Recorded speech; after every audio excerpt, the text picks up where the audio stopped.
Welcome back to Free Speech Nation. Only a few years ago, it seemed that the fight for gay rights was won in the UK. Legal equality was achieved, prejudice rapidly dying out, mission accomplished. Well, unfortunately not, according to Gareth Roberts, whose new book, Gay Shame, The Rise of Gender Ideology and the New Homophobia, argues that gender ideology is homophobic and has captured institutions like Stonewall and the gay press. And I'm delighted to say that Gareth joins me now. Welcome to the show. Hi, Andrew. And congratulations on the book. It's absolutely fantastic, as I knew it would be, because you're a brilliant writer. Can you tell us a bit about this? A lot of people watching will think, what on earth are you talking about? We've won gay rights. How can it be the case that homophobia is making a comeback? What would you say to that? Yeah, it's hard to understand for people because it sounds counterintuitive, you know. How can gay people be homophobic? What's going on? It doesn't make sense to them. But I think what's happened is with the coming of what I call genderism, gender ideology, it's kind of revived homophobia in a completely new guise. So, and nobody quite understood what was going on. I certainly didn't for quite a while.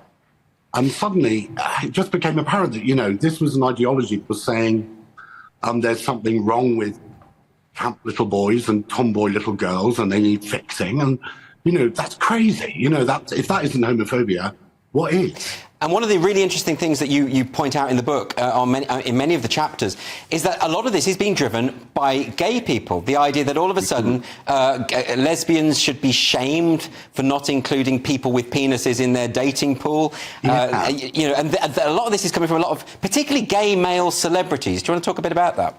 Yeah, I mean, yes, I think they're all just terrified. I think particularly in the media world, which is kind of where I come from, you know, the TV cultural world. There's a kind of blanket take-up of genderism, of gender ideology, and it's become so unquestioned, and it happens so rapidly, that people feel they have to go along with it. They don't even think about it. They just kind of take it as one of the new progressive opinions that they just grab off the shelf. Yes. And what's happened is those people, you know, because they think it's what the good person does, they just enforce it, and quite forcefully at times. Well, one of the things that you point out in the book, which I think is really interesting, is the comparisons that are often made to Section 28. People will say that, you know, if you're not being pro-trans identity, pro-non-binary, or pro-LGBTQIA+, you're effectively enforcing the equivalent of Section 28. But that's a poor comparison, isn't it? Yeah, I mean, it's a very poor comparison. The two things don't really align at all. I think it's just a very handy thing that people sort of grab off the shelf to say. Often it's very young people that have no memory of Section 28. And as I say in the book, you know, the situation then was completely different in this country. We forget what Section 28 was about and how it came about. A lot of that was due to quite crazy behaviour of gay activists. Now, Section 28 was a bad thing and it should not have happened, and the government shouldn't have done it, and it was bad legislation. But at the same time, it's not as bad as genderism. Yeah. You know, Section 28 wasn't doing half the things that genderism is doing. Well, that's a very important point, isn't it? Because you didn't have people in authority suggesting to young gay people that they were in the wrong body and needed to be surgically corrected, which, as you say, just sounds incredibly... That's the very definition of homophobia, surely. I mean, when this first started happening, I thought, well, somebody's going to say something. Because, you know, somebody usually does. You know, when things happen, you know, bad things happen, somebody steps in. And this time they just didn't. And I kept waiting. I'm still looking at my watch, and we've just had a 4-year public inquiry, which has taken 4 years to tell us that telling kids they can change their sex is bad. You know, I mean, good, fine, thanks, Dr. Cass, but, you know, did it really really need 4 years? And it's all happened so quickly. I mean, I know you make the analogy of when you're walking every day past a building being constructed and you just get used to the scaffolding and the rest, and then one day it's suddenly there, towering over you. It did seem to come out of nowhere, didn't it? I mean, why do you think it took hold of the gay community so quickly? I think what it was around the time 2012, 2013, when gay marriage was legalised in this country, a lot of the Western world gay rights had sort of been won. And what you had was big organisations like Stonewall, the LGBT plus consortium, whatever. And suddenly, you know, they had huge staffs, big machinery, lots of campaigning stuff going on, and no campaigns to fight, at least on their own ground. And trans was coming along at the same time, and gender was coming along and saying, we want to be a part of you. Now, Stonewall, under Ruth Hunt, took that decision in 2014-15, and immediately that changed everything, really quickly. I say in the book how once I remember writing the initials LGB in a tweet or something, and I thought, oh, well, I better add T, just because everyone else is. And I thought, well, hold on, I haven't thought about that. Nobody's asked me, nobody's discussed it, it's just suddenly there, and is this right? And I didn't know half of what I know now, but still at the same time I was thinking, there's something very odd about this. But yeah, I mean, it sort of happened gradually, but also the actual turning point in 2014, which I think is when you can narrow it down to, seemed to take about 2 weeks. You know, it was like, suddenly, it was like, oh, we've got the transgender, the T and the Q and the plus with us now. And okay. And it happened before anyone could react. But it's also, it seems quite counterintuitive if you stop and think about it for a moment, because a lot of the people who identify as Q, as queer, are just straight people with a kink, aren't they, as far as I can see? Or asexuals, people who've never been oppressed. You know, no one's been oppressed for having a low libido, as far as I'm aware. So why is it that they were able to attach themselves, limpet-like, to people who have actually faced oppression? I think they wanted a bit of the oppression pie, and as we know, you know, that's what brings you status now.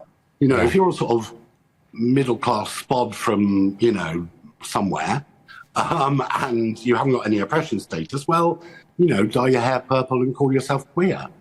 Great, come on in, you know, queer energy, queer joy, you know, sort of. Sorry. I mean, no, that's. I understand your frustration there. But one of the things you also go into is what the gay community used to be like, and there is a sense in which there's been a loss of sense of humour among that community now. I mean, do you want to tell us a bit about that? Well, I mean, a very good example. Today I saw a tweet, a little video by the comedian Scott Capurro, who I know you've had on the show, I think, and he was saying how I think he was doing a show, and the Islington police said he was homophobic. And this is Scott Capurro, you know, who's like a truth-telling, very naughty, very push-the-boundaries gay comedian, you know, one of the first, probably the first very openly gay stand-up that was ever around. Yes. And it sort of percolated across that whole scene that, you know, suddenly everyone was sort of robotically repeating the mantras, you know, love is love, transgender women are women and all that sort of thing. And the sort of the questioning aspect, the sort of, hey, hang on, just vanished. Yes, and I think one of the great things about your book is it's really funny. I mean, that's first and foremost, it's a really great read, and I'd love people to read it because it reminds us of a kind of dare I say, a kind of waspishness, a kind of subversive quality that the gay community used to have. And you mentioned the Royal Vauxhall Tavern, which I've seen some of the most subversive performances there. But then a few years ago, they put a sign up saying which things comedians shouldn't joke about. So isn't that a good example of what's going on here? Oh yeah, completely. I think I was. Somebody in the audience once wrote into the Vauxhall Tavern and said, I should decide what you show and what people should say. And they went, yeah, great. Yeah. I remember looking on their Facebook page and it was them saying, we've got this person in now that can tell us exactly where we've been going wrong. And I was like, what are you talking about? This is the Vauxhall Tavern. Yeah. You know, come on. It's that idea that suddenly the most subversives in society have all become conformists overnight. It's very depressing. Yeah. But one of the things you do, I hope it's not a spoiler, Gareth, but towards the end of the book, you do offer two potential futures, two paths that we might go down. Do you want to tell us what you mean by that? Well, one future is the one which hopefully with Dr. Cass and all that's happened recently, with Kemi Badenoch making sort of approving noises about maybe a statutory public inquiry into gender, is the fact that we'll sort of come to our senses. But there have been so many times over the past few years where I've thought, well, this is it now. You know, when J.K. Rowling first came out and said something, when Maya Forstater won her case, but I thought, well, that's it now. That's the end of gender. And it's just rolled on, you know, like a steamroller. Nothing's really changed. The second future is where it just triumphs, like it has in Canada. And you've got, like, you know, where it's virtually illegal to say anything against genderism. So I think we have that possibility of going down one of those two paths. And as you say, it's very bad news for gay rights if we do go down the path of genderism, because it is directly in conflict, isn't it? So do you think that hopefully that second future won't happen, that actually we will end up in a world where people understand that gay rights needs to be secured on the basis that there is such a thing as biological sex? That's the whole point.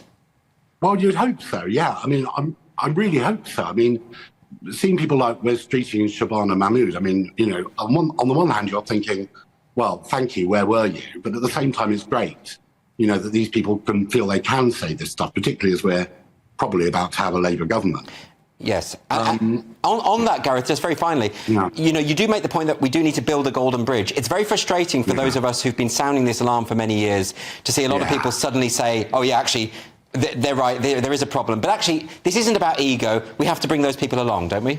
Yeah, we have to just, you know, it sticks in the craw and, you know, you want to scream, but at the same time, you have to go, great, thank you. Just as people did with gay rights. And in the original days of Stonewall, you know, when suddenly people like Edwina Currie were fighting for gay rights. It was actually, you had to say, great, thank you, Edwina, thank you. You know, and that's what you've got to do now. Well, I think your book will be a big part of waking people up to the problem. It's called Gay Shame. I hope people buy it. It's fantastic. Gareth Roberts, thanks so much for joining me. Thanks very much, Andrew.